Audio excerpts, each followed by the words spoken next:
small but mighty. Miri, the little Labrador, was always cheerful and full of energy.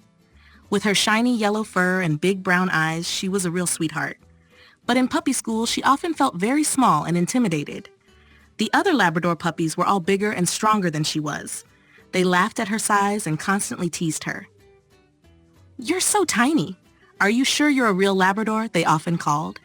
Miri tried to ignore the insults, but it was hard. Every day at puppy school felt like a struggle. One day it became too much for her, and she decided to run away. She ran into the nearby forest to forget her sorrow. In the deep forest, Miri felt safer and hid under a dense bush.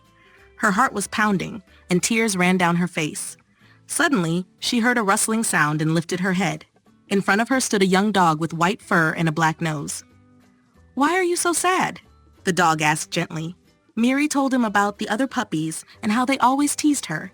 The dog, who introduced himself as Maxi, smiled at her and said, "To me, you're perfect just the way you are." Miri could hardly believe it and immediately felt a little better. Maxi offered to play with her to cheer her up. Maxi wanted to lift Miri's spirits and suggested, "Come on, let's play."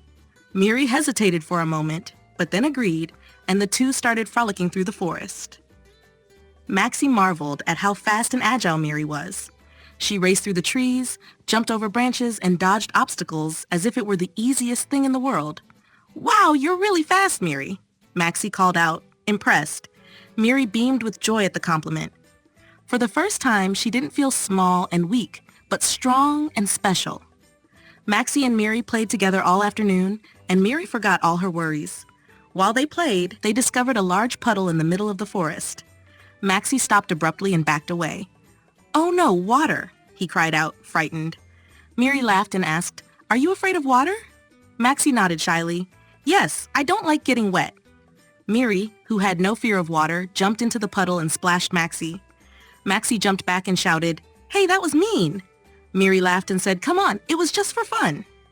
Maxi smiled and realized that Miri was helping him overcome his fears. They continued playing until they were both tired and happy. The next day at puppy school, an obstacle course was on the schedule. The other Labrador puppies, who had always teased Miri, went first. They stumbled, fell, and barely managed to overcome the obstacles. One of the puppies even got stuck in a tunnel and had to be rescued by the trainer. Finally, it was Miri's turn.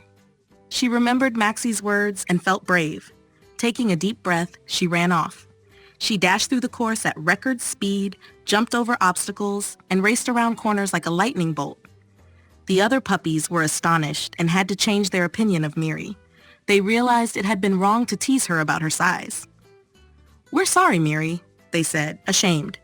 "You're small, but you're the fastest dog we've ever seen." Miri smiled proudly and accepted the other dogs' apologies. For the first time, she felt truly accepted and respected. In the afternoon, Miri happened to pass by Maxi's house and saw him standing at the garden gate. She wagged her tail happily and called out, "Maxi, I did it!" Maxi was overjoyed to see Miri and called back, "Hey Miri, how was your day?" Miri happily told him about her success at puppy school. Maxi was proud of his new friend and praised her again. "I knew you could do it," he said. Then they were surprised to find out they lived only 3 houses apart. Miri and Maxi promised to be best friends from now on and always be there for each other. From then on, they played together almost every day and experienced many exciting adventures. Maxi and Miri were an unbeatable team. They learned from each other and supported each other. Miri gained the confidence she needed to stand up for herself at puppy school through Maxi. Maxi learned from Miri that true friendship means accepting each other as they are. Together, they made the world a little brighter and happier. Every day brought new adventures and new lessons. Maxi and Miri knew they could always count on each other, no matter what happened. One sunny afternoon, Maxi and Miri decided to have a race. "Ready, set, go," called Maxi and ran off. But Miri was so fast that she overtook Maxi in just a few seconds. Maxi stopped, panting, and called out, "You're really incredible, Miri." Miri laughed and replied, "You're not bad either, Maxi, but maybe you should train a bit more." They both laughed and lay down on the grass to rest. Maxi knew he had found a true friend in Miri, who always made him laugh and showed him that size really doesn't matter.